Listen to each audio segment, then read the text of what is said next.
Heart attack से पहले generally कोई सिम्पटम्स नहीं आते, क्या ऐसा है क्या? छाती में भारीपन हो रहा है, पसीना आ रहा है और अगर आप सीढ़ियों पे चले साँस फूल रहा है, इस तरह सिम्पटम्स आते हैं, फिर धीरे-धीरे किसी भी दिन आपको हार्ट अटैक हो जाता है। कितने परसेंट ब्लॉकेज पे अटैक आता है? 80-85% जब ब्लॉकेज हो गया, उससे हार्ट की इतनी बड़ी उसका रास्ता सिकुड़ गया, वो छोटा-सा ही ब्लड का क्लॉट अगर जमेगा तो वो हार्ट अटैक। कई बार ऐसा होता है कि सीने में दर्द हो रहा है, ठीक है? लोग बोलते हैं एसिडिटी की वजह से है, गैस की वजह से है। ये डिफरेंस कैसे पहचानें? कोई भी दर्द अगर पॉइंट को चेंज करके होता है, कभी यहाँ हो गया, कभी यहाँ हो गया, यहाँ हो गया, तो यूजुअली हार्ट का नहीं होता। पहले हम लोग सुनते थे गाँव में कि भाई कोई लेटा हुआ है, पेट के नीचे किसी ने गला दबा दिया उसका। वो कोई गला दबता नहीं था, वो सारे हार्ट अटैक से थे उसके। ब्लॉकेज मेनली बनता है कोलेस्ट्रॉल से और कोलेस्ट्रॉल ऐसा नहीं जो एक दिन में बनता है। जब आदमी जन्म लेता है, उसके साथ ही साथ कोलेस्ट्रॉल बनना शुरू हो जाता है। तो ब्लड प्रेशर अगर बहुत ज़्यादा है, ब्लड प्रेशर कंट्रोल नहीं है, तो उसमें भी 2 गुना से 3 गुना ज़्यादा हार्ट अटैक होने की आशंका होती है। बीपी से? बीपी से ज़्यादा बीपी अगर कंट्रोल ना हो तो। ठीक ठीक। है। अगर डायबिटीज़ है और डायबिटीज़ भी कंट्रोल ना हो, उसमें भी 2 गुना से 3 गुना, 4 गुना तो ज़्यादा हार्ट डिज़ीज़ होने की आशंका होती है। कम से कम आधा पौन घंटा आदमी हफ्ते में 5 से 6 दिन आदमी घूमे, तो वही आप एक्चुअली आपकी लाइफ कम से कम 5 साल ज़्यादा ज़्यादा बढ़ा देगी। मैं ये चाहता हूँ कि ये पॉडकास्ट आप अकेले नहीं बल्कि अपनी पूरी फैमिली के साथ देखें, क्योंकि ये इतना ज़रूरी है कि हर इंसान अब लगभग इसकी चपेट में आ रहा है। मैं ये चाहता हूँ कि आप उनको भी ये शेयर करें जिसको आप कभी खोना नहीं चाहते। आज हम बात करेंगे हार्ट डिज़ीज़ को लेकर। हमारे साथ हैं इंडिया के top cardiologist doctor Jagdanand Jha ji. Sir, बहुत स्वागत है आपका। हमें समय देने के लिए भी बहुत धन्यवाद। सर, मेरे को ये बताओ कि हार्ट अटैक है क्या? हार्ट में बेसिकली 3 नसें होती हैं। उन 3 नसों में कोई अगर ब्लॉकेज आ जाती है, तो जो हार्ट की मांसपेशी होती है, उसकी मृत्यु होनी शुरू हो जाती है। मांसपेशी में जो चूँकि ब्लड सप्लाई नहीं पहुँचती है, तो मांसपेशी में धीरे-धीरे उसकी मृत्यु होती है। उससे ये जो आपको दर्द होता है, वो एक्चुअली हार्ट अटैक है। तो किसी नस के बंद होने से जो तकलीफ होती है, वो हार्ट अटैक है। तो बेसिकली ये ब्लॉकेज एक ये तरीके ब्लॉकेज है बिल्कुल, ब्लॉकेज है। ब्लॉकेज है। तो सर, ये बनता कैसे है? देखिए, ब्लॉकेज मेनली बनता है कोलेस्ट्रॉल से और कोलेस्ट्रॉल ऐसा नहीं जो एक दिन में बनता है। जब आदमी जन्म लेता है, उसके साथ ही साथ कोलेस्ट्रॉल बनना शुरू हो जाता है। तो उसमें ये है जो हम कोलेस्ट्रॉल को बनना रोक नहीं सकते हैं। बस ये है कि कुछ ऐसी आदतें हैं जिससे कि कोलेस्ट्रॉल ज़्यादा तेज़ी से बढ़ता है या कोलेस्ट्रॉल का जो एक प्रोटेक्शन होता है, प्रोटेक्शन वहाँ पे टूट जाता है, इससे कि कोलेस्ट्रॉल ब्लॉक कर देता है। तो उस चीज़ को हमको थोड़ा-सा ध्यान रखना होगा। अदरवाइज़ ऐसा कोई रास्ता नहीं है कि आप कोलेस्ट्रॉल बनना नहीं रोक सकते हैं। बस करके जो प्लाक जो कोलेस्ट्रॉल उसको स्टेबलाइज़ कर सकते हैं कि वो अटैक ना करे, कोई दिक्कत ना दे। उसके लिए कुछ चीज़ें हैं जैसे मान लीजिए खान-पान में थोड़ा-सा हम परहेज़ रखें, थोड़ा-सा स्मोकिंग हम थोड़ा-सा नहीं करें। और कुछ ऐसी चीज़ें हैं, कुछ ऐसे एक्सरसाइज़ेज़ हैं, तो इस सब मिला कर के जो कोलेस्ट्रॉल का जो बढ़ना है, उसको हम कम कर सकते हैं। कुछ चीज़ें ऐसी हैं जो हमारे हाथ में हैं, हम लोग उनको सही कर सकते हैं। कुछ चीज़ें आनुवांशिक हैं या कुछ चीज़ें मान लीजिए कि आपके जो हार्मोन्स हैं, जैसे कि हार्ट डिज़ीज़ मर्दों में ज़्यादा होता है, तो उसको हम नहीं रोक सकते हैं। तो कुछ चीज़ें जो रोक नहीं सकते, जैसे कि जो आनुवांशिक कारण है, पेरेंट्स उसको नहीं रोक सकते। जेनेटिक्स। हम अब जेनेटिक जो अपना हम लोगों का जो साउथ ईस्ट एशियंस में हम लोगों में ज़्यादा होता है, हार्ट डिज़ीज़ जो होता है, उसको भी हम चेंज नहीं कर सकते हैं। लेकिन जो हम चेंज कर सकते हैं, वो ये है कि डेली हम व्यायाम करें, खाने-पीने में फल की मात्रा बढ़ाएँ, कोलेस्ट्रॉल वाला जो है, कोलेस्ट्रॉल वाला खाना-पीना कम करें, थोड़ा-सा हेल्दी डाइट हम लें, वो हम कर सकते हैं, वही हमारे हाथ में है। तो सर, क्या सिर्फ़ कोलेस्ट्रॉल या और भी कुछ ऐसे नहीं, कई बीपी सारे और शुगर हाँ, की भी कई बात सारे करते हैं हम? कारण हैं। बेसिकली इसमें 4-5 कारण हैं मेन। एक तो ये है कि अगर आपका ब्लड प्रेशर अगर बहुत ज़्यादा है, ब्लड प्रेशर कंट्रोल नहीं है, तो उसमें भी 2 गुना से 3 गुना ज़्यादा हार्ट अटैक होने की आशंका होती है। बीपी से? बीपी से, ज़्यादा बीपी अगर कंट्रोल ना हो तो, ठीक। ठीक? अगर डायबिटीज़ है और डायबिटीज़ भी कंट्रोल ना हो, उसमें भी 2 गुना से 3 गुना, 4 गुना तो ज़्यादा हार्ट डिज़ीज़ होने की आशंका होती है। ज़्यादा कोलेस्ट्रॉल अगर आपका गड़बड़ है, अब कोलेस्ट्रॉल भी 2 तरीके का होता है, एक होता है गुड कोलेस्ट्रॉल, एक होता है बैड बैड पर सर, उस कोलेस्ट्रॉल। पर डिटेल में आएँगे। अभी सर बस अच्छा, आप ये तो तो मतलब ये है कि इन चीज़ों से ना जैसे कि अगर कोलेस्ट्रॉल अगर आपका गड़बड़ है, हाँ। अगर आप ये करते हैं डायबिटीज़ है जो कंट्रोल नहीं है, ब्लड प्रेशर अगर कंट्रोल आपका नहीं है, अगर आप कोई भी स्मोकर है, ठीक है? स्मोकिंग। एक्चुअली अल्कोहल से भी तो इन चीज़ों से हार्ट डिज़ीज़ की आशंका बढ़ती है। तो इनके चांसेस बढ़ते हैं कि हार्ट डिज़ीज़ हो जाएगा, तो इनको हम प्रिवेंट कर सकते हैं। तो एक ही फैक्टर नहीं है, one of the multiple factors है, एक है कोलेस्ट्रॉल, बाकी फैक्टर्स हैं। तो सर, जैसे स्पेशली डायबिटीज़ हो गया, जी, जी। बीपी हो गया, हुँ, कोलेस्ट्रॉल हो गया, मोटापा भी है? मोटापा भी है, और क्या मोटापा और भी क्या है। किडनी से भी रिलेट कर सकते हैं इसको, अगर किडनी में कोई डिज़ीज़ हो तो? थोड़ा-सा ही उल्टा है बेसिकली कि अगर ज़्यादा ब्लड प्रेशर है अनकंट्रोल्ड रहेगा, वो आपको किडनी की बीमारी वो करे पैदा करेगा और वो हार्ट की बीमारी पैदा करेगा। तो बेसिकली थोड़ा-सा उल्टा है और इसमें ये है कि हाँ, अगर किडनी की दिक्कत हो तो उसको बिल्कुल प्रॉपर कंट्रोल में रखना है। बेसिकली जो चीज़ें हम प्रिवेंट कर सकते हैं, उनके लिए हम ध्यान रखें, उनको हम कंट्रोल में रखें, तो हर चीज़ से बहुत कुछ हम बच सकते हैं। और सबसे इम्पोर्टेंट है डेली टहलना।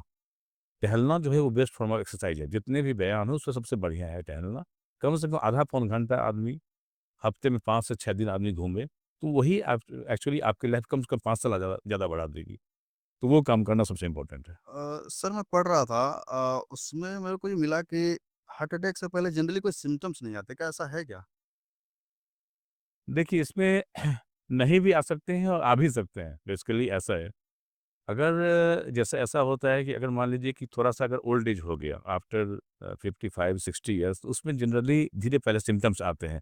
छाती में भारीपन हो रहा है, पसीना आ रहा है और अगर आप सीढ़ियों पे चले साँस फूल रहा है, इस तरह सिम्पटम्स आते हैं। फिर धीरे-धीरे किसी भी दिन आपको हार्ट अटैक हो सकता है, संभावना है किसी भी आप उसमें स्ट्रेस में रहे अ, तो हर हो गया। सर ये तो जैसे अगर कोई एक्सरसाइज नहीं करता और उसको अचानक से 3 फ्लोर कभी चढ़ना पड़े, तो उसमें भी तो दिक्कत एक्चुअली आती है। क्या वो एक्चुअली रिलेट कर एक्चुअली ये बहुत इम्पोर्टेंट है क्योंकि कोई बहुत इम्पोर्टेंट अभी जितने भी बहुत सारे सेलिब्रिटीज़ और बहुत सारे लोग आपके ट्रेडमिल पे करते हुए, कोई एक्सरसाइज करते हुए सडनली कोलैप्स उसका कारण यही है। जब आपका बॉडी हैबिचुअल नहीं है डेली एक्सरसाइज करने की हुँ, और एकदम से आप एक्सट्रीम फॉर्म ऑफ एक्सरसाइज करते हैं, एकदम से आपने दौड़ना बहुत ज़्यादा जिम में वगैरह नई बॉडी बना लें। बिल्कुल, बिल्कुल। तो उसी में एक्चुअली करते-करते उसमें क्योंकि हर चीज़ की जो अति है, अति सर्वत्र वर्जियत संस्कृत में कहते हैं, तो अति हर चीज़ की खराब है। तो बहुत ज़्यादा एक्सरसाइज अगर एकदम से करिएगा तो भी गड़बड़ है। मॉडरेशन में मॉडरेट अमाउंट में एक्चुअली वो भी after a certain age after 45-50 years के बाद भी मॉडरेट अमाउंट में एक्सरसाइज करिए, वही बेस्ट है। और हार्ट अटैक कभी-कभी एकदम से भी आता है। ऐसा एकदम से भी हार्ट अटैक आता है। उसके लिए वे जो आपके वही मल्टीपल फैक्टर्स हैं कि फैमिली हिस्ट्री एक स्ट्रॉन्ग हो, डायबिटिक है जो अनकंट्रोल्ड है और स्मोकर हैं। ये सब चीज़ें हैं तो उन लोगों को सडनली एकदम से भी हार्ट अटैक आता है। उसमें कोई भी वार्निंग है, उसमें कोई कुछ नहीं कर सकता बेसिकली। उसके बाद तो वही है कि जो भी वहाँ पे अवेलेबल है, वो वहाँ पे कुछ दवाइयाँ हैं, कुछ सीपीआर इस तरह की चीज़ें हैं जो करके आदमी को सर्वाइवल के चांसेस होते हैं थोड़े बहुत, बस वही है। तो सडनली तो नहीं कुछ कर सकते लेकिन इतना मोटा-मोटा मान लीजिए जिस हिसाब से हार्ट डिज़ीज़ बढ़ रहा है और जो मैक्सिमम केसेज़ हम लोग देख रहे हैं, अब जो क्या है कि इंडिया में खासकर जो सबसेट है, पहले ये था कि किसी का एज 45 इयर्स होगा, 50 इयर्स उसके बाद हार्ट डिज़ीज़ होगा। अभी जो मैक्सिमम सबसेट हम देख रहे हैं, वो एक्चुअली 30 से लेके 45 ईयर के बीच में आ रहा है, यंगस्टर। यंगस्टर। इसीलिए आफ्टर 30-35 इयर्स रूटीन चेकअप, तो रूटीन चेकअप में जैसे कोलेस्ट्रॉल की आपने जाँच करा ली, ब्लड प्रेशर चेक लिपिड करा लिया, प्रोफाइल का। लिपिड प्रोफाइल करा लिया, शुगर देख लिया आपने, स्मोकिंग करते हैं तो स्मोकिंग अवॉइड करना है, ये कर लिया। अल्कोहल में थोड़ी-सी कंट्रोवर्सी कि अल्कोहल भी नहीं लेना है भाई। तो वो नहीं अगर आप ऐसा करते हैं तो बहुत सारी चीज़ों से आप प्रिवेंट कर सकते हैं, बच सकते हैं आप किसी भी एकदम से अगर कोई दिक्कत हुई उससे बच सकते हैं। सर ब्लॉकेज पे वापस आते हैं। कितने परसेंट ब्लॉकेज पे अटैक आता है? देखिए, ऐसा है कि इसका भी बहुत सीधा फ़ॉर्मूला नहीं है लेकिन मोटा-मोटा मान लीजिए कि आफ्टर 80-85% 70। के बाद में हाँ, 80-85% जब ब्लॉकेज हो गया, जैसे आर्टरी है, आर्टरी इतनी बड़ी उसका रास्ता सिकुड़ गया, वो छोटा-सा ही ब्लड का क्लॉट अगर जमेगा तो वो हार्ट अटैक दे सकता है। लेकिन ऐसा भी होता है कभी-कभी ख़ास करके जो यंगर में जिनका डायबिटीज़ अनकंट्रोल्ड हो, जो स्मोकर हो, उन्हें पता लगा ब्लॉकेज बहुत ज़्यादा नहीं है, 30-40% ही और कोई जो बिल्कुल फ्रेश क्लॉट गया जाकर बिल्कुल ब्लॉक कर दिया। तो इसीलिए स्मोकिंग हमेशा ध्यान रखना है। आजकल यंगस्टर्स में जो हो रहा है, जो हम लोग लास्ट मंथ में जो मैंने ऑपरेट किया है, आई थिंक कम से कम 4-5 ऐसे लड़के थे जो कि लेस देन 25 इयर्स, 21, 22, 24 इयर्स में होता है। उसका मेजर फैक्टर ये है स्मोकर, तो स्मोकिंग सर ये और ब्लॉकेज जैसे आपने बोला अचानक से हो गया, तो क्या ब्लॉकेज तो ये सर टाइम पीरियड होता होगा ना कि 8 साल 10 साल में धीरे-धीरे बन रहा हो ऐसा? नहीं, देखिए जितना भी ब्लॉकेज, जितना भी कोलेस्ट्रॉल है, वो तो बिल्कुल समय के साथ बनता है, ठीक है? बेसिक क्या होता है कोलेस्ट्रॉल की एक लेयर होती है, जो उसको प्रोटेक्ट करती है, जो कि वो बिल्कुल ठीक-ठाक बना रहे, कोलेस्ट्रॉल का जो प्लाक बोलते हैं, प्लाक वो फटे नहीं।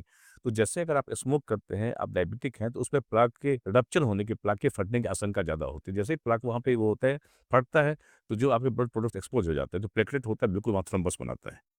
नहीं तो सर यंगस्टर में कैसे बनता है? जैसे अगर मान लो स्मोकिंग नहीं कर रहा या डायबिटिक पेशेंट नहीं है, तो उसमें कैसे बन रहा फिर ये ब्लॉकेज? एक्सेसिव स्ट्रेस अच्छा स्ट्रेस। और बाहर का खाना-पीना, क्योंकि हम लोगों ने एक्चुअली क्या है कि और ये हम जो लोगों प्रोटीन लेते हैं जिम में जाकर ये सब। उसमें बहुत का स्टेरॉइड मिला होता है और स्टेरॉइड बहुत गड़बड़ होता है हार्ट के लिए।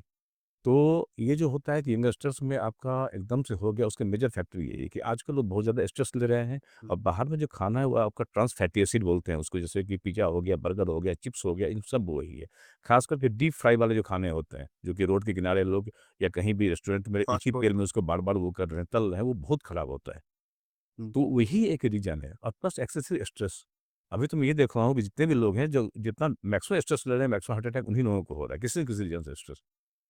तो अब हम लोगों ने एक्चुअली क्या किया कि हम लोगों ने वेस्ट को बिल्कुल अंधाधुंध नकल कर लिया, खाने-पीने में उनका नकल कर लिया। जो हम लोग का अपना आध्यात्मिक था, पूजा-पाठ, प्राणायाम वो हम लोगों ने कम कर दिया है। इसीलिए हम फ़ास्ट सबसे फूड पे दिक्कत ज़्यादा है। फास्ट फूड ज़्यादा है, इसलिए हमें ज़्यादा दिक्कत हो रही है। बिल्कुल। सिम्पटम्स की जब हम बात कर रहे थे जनरली कोई सिम्पटम्स नहीं नज़र आता। बट सर कई बार ऐसा होता है कि सीने में दर्द हो रहा है, ठीक है? लोग बोलते हैं एसिडिटी की वजह से है, गैस की वजह से। ये डिफ़रेंस कैसे पहचानें? ये एक्चुअली डिफरेंस पहचानना है बड़ा मुश्किल, लेकिन मैं आपको थोड़ी-सी एक मोटी-मोटी चीज़ बता देता हूँ। अगर कोई भी अगर पेन अगर सिर्फ़ एक जगह पे होता है, 1 पॉइंट मतलब एक पॉइंट पे है, तो हार्ट का यूज़ुअली नहीं होता है। कोई दर्द अगर किसी पॉइंट पे अगर आपका 1 महीना, 2 महीना, 4 महीने चला, तो यूजुअली हार्ट का नहीं होता है। सर इतना टाइम देता है? होता है ना, कभी-कभी लोग अच्छा, बोलते हैं कि 3 महीने से डॉक्टर साहब दर्द चला इसी पॉइंट पे हो रहा है, तो मान लीजिए 90% जो हार्ट का तो नहीं है ये। अच्छा। कोई भी दर्द अगर पॉइंट को चेंज करके होता है, कभी यहाँ हो गया, कभी यहाँ हो गया, तो यूजुअली हार्ट का नहीं होता है। तो हार्ट का जो आपको जहाँ पे सावधान होना है, एक आपको ये देखिए कि आपकी पूरी फैमिली हिस्ट्री है कि नहीं है। आपके परिवार में माता-पिता, भाई-बहन, चाचा-मामा किसी को है कि जेनेटिक नहीं है, या जेनेटिक देखिए। नंबर 2 देखिए अपने आप को कि भाई हम स्मोक करते हैं, नहीं करते हैं, ठीक है? डायबिटीज़ में कभी आपने शुगर चेक कराया तो वो भी देखिए। प्लस जो भी दर्द अगर पूरे सीने का दर्द हो और ख़ास करके यहाँ पे गले का, जबड़े का, ये बड़े कार्डिनल सिम्पटम्स, ये बड़े पक्के साइन हैं कि हार्ट ये बीमारी हार्ट अटैक है। है। बिल्कुल। मतलब आने वाला अलर्ट में हो हाँ, अगर मतलब गले में दर्द हो रहा है, जैसे लग रहा है गले में कोई दबाव हो रहा है। जैसे पहले हम लोग सुनते थे गाँव में कि भाई कोई लेटा हुआ है, पेट के नीचे किसी ने गला दबा दिया उसका। हुँ। वो कोई गला दबता नहीं था, वो सारे हार्ट अटैक्स ही थे बेसिकली। अच्छा वो हॉरर जो स्टोरी हॉरर रिपोर्ट जो होता है, वो एक्चुअली वो हार्ट अटैक ही होता है। वो हार्ट अच्छा अटैक के कारण बेसिकली मतलब कोई ऐसा लगा कि किसी ने गला दबा दिया। तो बेसिकली हार्ट अटैक होता है ऐसे ही है।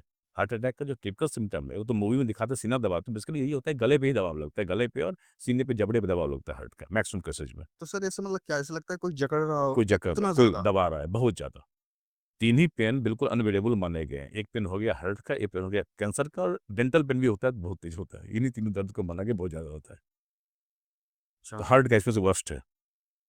तो ये हम ऐसा डिफरेंस निकाल सकते हैं इसका कि गले लेकिन में जा रहा है और क्या हाथ में भी जाता है? अपने हाँ, हाथ में भी जाता है। बेसिकली देखिए जो हार्ट का दर्द है वो नाभि से लेकर कान तक कहीं हो सकता है। दाएँ-बाएँ कहीं हो सकता है। तो एक मोटा-मोटा ये मान लीजिए कि जहाँ भी अगर किसी को अगर फैमिली हिस्ट्री है, डायबिटीज़ है, ब्लड प्रेशर है, उसको अगर पूरे सीने में दर्द हो रहा है, बिल्कुल अलार्मिंग है। दौड़ के डॉक्टर के पास जाइए, ईसीजी करवाइए, कम से कम डॉक्टर को ईसीजी और दिखाइए। एसिडिटी वाली अगर दर्द होगी फिर वो कहाँ होगी? हाँ, एसिडिटी का अगर गैस का हो रहा तो? एसिडिटी यूजुअली उससे ठीक हो जाता है, लेकिन बेसिकली कि डिले डायग्नोसिस का जैसे नहीं, मैं वो पेन कहाँ होगा? नहीं बता रहा हूँ। एसिडिटी का तो इसी रीज़न में होता है। बहुत ज़्यादा फ़र्क नहीं है। और आप मानेंगे नहीं जो कम से कम 80% केस में जो डिले डायग्नोसिस होती है, लोग उसमें एसिडिटी का पेन मान करके लोग वो हाँ, दवा पेन भी खाते खाते रहते हैं। रहते हैं, लोग हाँ। उसमें इनो और पेंटॉप खाते रहते हैं। तो ये ध्यान रखिए कि कोई पेन अगर लंबा सस्टेन करे, पूरे सीने में दर्द हो, वैसे एसिडिटी का जो दर्द होगा, वो यूजुअली इस रीजन में आपको होगा जहाँ पे आप खाना खाएँगे, तो इस रीजन में यूजुअली ऐसे दर्द होता है। ऐसे पूरे सीने में होना, बाएँ हाथ में जाना, दाएँ हाथ में थोड़ा-सा एक थोड़ा अनयूजुअल है, तो ये इससे होता है। ज़्यादा से ज़्यादा एक एंटासिड खाकर देख लें, एक डाइजिन खाकर देख लें। कि अगर कुछ वक़्त आराम मिल गया, नहीं आराम मिला तो इमीडिएटली इसमें ईसीजी करवाएँ और डॉक्टर के पास में जाएँ। इ नहीं, क्या नॉन-वेज जो खाते हैं उनको ज़्यादा चांसेस होते हैं हार्ट अटैक? चांसेस ज़्यादा होते हैं जो ख़ास करके रेड मीट होता है वो थोड़ा-सा ख़राब होता है। अगर आप मछली खाइएगा, नॉन-वेज में अगर मछली खाते हैं, मछली खाना हार्ट के लिए हमेशा अच्छा होता है। मछली में ओमेगा 3 फैटी एसिड होता है, उसके बहुत सारे आप स्टडी करेंगे पूरी दुनिया की तो देखेंगे जापान में सडन मोर्टेलिटी बहुत कम होती है हार्ट अटैक से। उसके फिर हार्ट अटैक सडनली बहुत कम उसका कारण यही है कि ओमेगा 3 फैटी एसिड बहुत ज़्यादा होता है मछली में और लोग वहाँ पे मछली बहुत ज़्यादा खाते हैं। तो मछली खाने में कोई दिक्कत नहीं है। इनफैक्ट अंडा खाने में भी 2-3 अंडा तक खाएँगे तो आप खा सकते हैं, उससे ज़्यादा अंडा खाना हो तो जो एक्चुअली पीला पोर्शन होता है ये बिल्कुल उसको निकाल दीजिए। अच्छा। बाकी जो घी, मलाई, सर ये मक्खन पीला वाला क्यों निकालें उसमें क्या दिक्कत उसमें ज़्यादा कोलेस्ट्रॉल होता है। है कोलेस्ट्रॉल? उसके बाद बाकी जो आपका ये होता है घी, मलाई, मक्खन, रबड़ी और ये सब थोड़ा-सा गड़बड़ होता है, इसको जितना अवॉइड करें उतना अच्छा होता है। उसमें आपका रेड मीट एक्चुअली अवॉइड करें। चिकन में भी 2 पीस चिकन खा सकते हैं, अंडा भी 2 पीस खा सकते हैं, पीला पोर्शन निकाल देंगे उसके बाद तो ज़्यादा बढ़िया है। ओके। मसाले और ऑयल ये फैक्टर है? फैक्टर है, लेकिन इतना भी इम्पोर्टेंट दिखाते हैं। इतना नहीं बेसिकली है? इतना इम्पोर्टेंट नहीं है। जैसे कि ऑलिव ऑयल है, आपका सनफ्लावर ऑयल हो गया, सन ये सब हो गया, ये सब कैसे ग्राउंड है, तो सर जनरली मूँगफली ये तो तो घर में नॉर्मल यूज़ नहीं होता मतलब हाँ, बट जैसे लेकिन अगर कोई नॉर्मल मिलता शुद्ध है सरसों का तेल मिले तो वो भी ठीक है। अच्छा। वो भी कोई इतना नहीं कि उसके लिए आपको बहुत महँगा ऑयल खरीदना ही ऐसा कुछ नहीं है। हम तो बोले कि मतलब खाने-पीने में बेसिकली 2-3 चीज़ें ध्यान रखिए कि क्योंकि हाँ, इंडिया में सर मसाले पे लोग ज़्यादा जोर देते हैं मतलब चटपटा चाहिए उनको चटपटा खा सकते हैं, बस थोड़ा-सा ऑयली थोड़ा-सा अवॉइड और करना है। मिर्च सर? मिर्च खाने में कोई मिर्च में कोई बिल्कुल दिक कोई लाल वाले? हाँ, कोई दिक्कत मिर्च से भी कोई कोई दिक्कत कोई नहीं है। दिक्कत नहीं। बस एक्सेसिव साल्ट जैसे अब ये है ना, जैसे मान लीजिए मिर्च आपने खाया, साथ में अचार हम लोग बहुत खाते हैं। हाँ, तो बेसिकली आप ये रखिए कि 6 ग्राम बोलते हैं, 6 ग्राम से नीचे साल्ट होना चाहिए 1 दिन का। तो मतलब मतलब थोड़ा-सा नमक थोड़ा-सा, और वैसे बेसिकली नमक और चीनी दोनों गड़बड़ है। तो सर क्या नमक अच्छा ये रॉक सॉल्ट जो है वो ठीक है? या फिर ये एक तरीके से आप सिर्फ़ कुल मिला बैटरी के रखिए, देखिए कुल मिला के रखिए, उसमें थोड़ा बहुत फ़र्क पड़ता है, किसी में सोडियम का कंपोनेंट कम है, किसी में ज़्यादा है, ये सब फ़र्क पड़ता है। लेकिन 5-6 ग्राम से ज़्यादा साल्ट नहीं ले, मतलब साल्ट ज़्यादा तो लेना सर ठीक इतना है। सॉल्ट तो हम नॉर्मली जो सब्ज़ी वग़ैरह खाते हैं इसमें भी मिल सकता है, हो ही आयोडीन का, है ना? हो ही जाता है आयोडीन का। बेसिकली ऐसा है ना कि हम लोग बहुत ज़्यादा साल्ट खाते हैं। हाँ, हाँ, ज़्यादा इंडिया में। हम लोग सलाद के ऊपर से भी यूँ डाल के रहते हैं, तो बेसिकली सलाद का जितना अच्छा इफ़ेक्ट होता है, उसको हम लोग नमक डाल-डाल के थोड़ा-सा कम कर देते हैं। तो एक्चुअली ये देखना है कि बहुत ज़्यादा साल्ट ना खाएँ, चीनी भी बहुत ज़्यादा ना खाएँ। मॉडरेशन में सब चीज़ रखिएगा। और इम्पोर्टेंट ये है कि एक्चुअली कि फल और फ्रूट जो हम लोग जैसे आप जाइएगा, जैसे आप जहाँ भी हार्ट डिज़ीज़ कम होता है, थोड़ा-सा कम होता है, जैसे कि आप जाइए फ्रांस में जाइए, इस सब इलाके में जाइए, तो फ्रांस में जाइएगा तो वहाँ पे हर आदमी का जो खाना होता है ना, उसमें इतना ज़्यादा आपका सलाद होता है, इतना ज़्यादा फ्रूट होता है, जो कि हम लोग एक्चुअली नहीं लेते हैं। एक्चुअली बहुत लोग अफ़ोर्ड भी नहीं कर सकते फैक्ट यही है इंडिया में। लेकिन फिर भी मानिए कि सुबह में एक्चुअली कि जितना ज़्यादा आप फल और फ्रूट ले लें ना, उतना ज़्यादा आपके लिए बढ़िया है, वो हर तरीके से बढ़िया है। ये जो इसमें पोटेशियम होता है, काफ़ी उसमें अच्छा होता है, काफ़ी प्रोटेक्ट करता है बीपी से भी, हार्ट के लिए भी। तो मैक्सिमम आपका जो खाने-पीने में हम लोग जितना भी फ्रूट ले सकें, जितना भी हम लोग सलाद ले सकें, वो सब बढ़िया है। और जो हम लोग का रिच जो है, जैसे कि रिच में आपको बताया कि जो भी ये वाले फूड हैं, फ़ास्ट फूड हैं, वो अवॉइड करें। पिज़्ज़ा, बर्गर और ये सब थोड़ा-सा अवॉइड करें, थोड़ा-सा कम करें। सर मैं ये चाहता हूँ कि मेरे को कभी हार्ट डिज़ीज़ ना हो, कभी। तो मुझे डेली रूटीन क्या कैसा फ़ॉलो करना चाहिए? अगर डाइट की बात करें या एक्सरसाइज़ की, वो कैसी होनी चाहिए?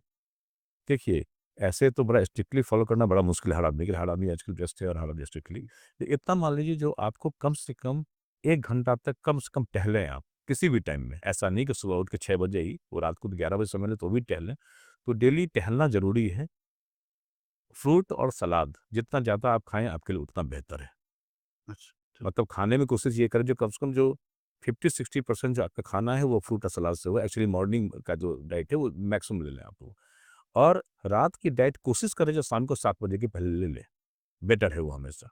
लेट नाइट हमेशा ओबेसिटी भी बढ़ाती है, कई सारी कॉम्प्लिकेशन करती है, इंडाइजेशन भी करती है, तो खाना जितना जल्दी हो रहा है आपको उतना जल्दी खा लें।